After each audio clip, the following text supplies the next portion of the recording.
श्रीलंका के साबिक मायानाज fast bowler चमिंदा वास ने कौमी टीम के कप्तान बाबर आजम को दुनिया को नंबर 1 बीटर करार देते हुए कहा कि बाबर आजम की लंका प्रीमियर लीग में शिरकत से नौजवान खिलाड़ियों को बहुत कुछ सीखने का मौका मिलेगा। साबिक श्रीलंकन फास्ट बॉलर और बॉलिंग कोच कोलंबो स्ट्राइकर्स चमिंदा वास ने भारतीय मीडिया को इंटरव्यू देते हुए कहा कि बाबर आजम ने कोलंबो स्ट्राइकर्स की कप्तानी से माजरत की और कप्तानी के बजाय बतौर बीटर खेलने को तरजीह दी। चमिंदा वास ने कहा कि हम सब जानते हैं कि बाबर आजम इस वक्त दुनिया के नंबर 1 बीटर हैं। जिस तरह बाबर आजम ने मैचेस जितवाए वो काबिल तारीफ हैं।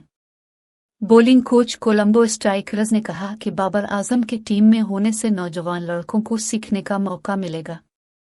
ख्याल रहे कि बाबर आजम ने गुज़िश्ता रोज़ 59 रन की इनिंग्स खेलकर कोलंबो स्ट्राइकर्स को मैच जितवाया था।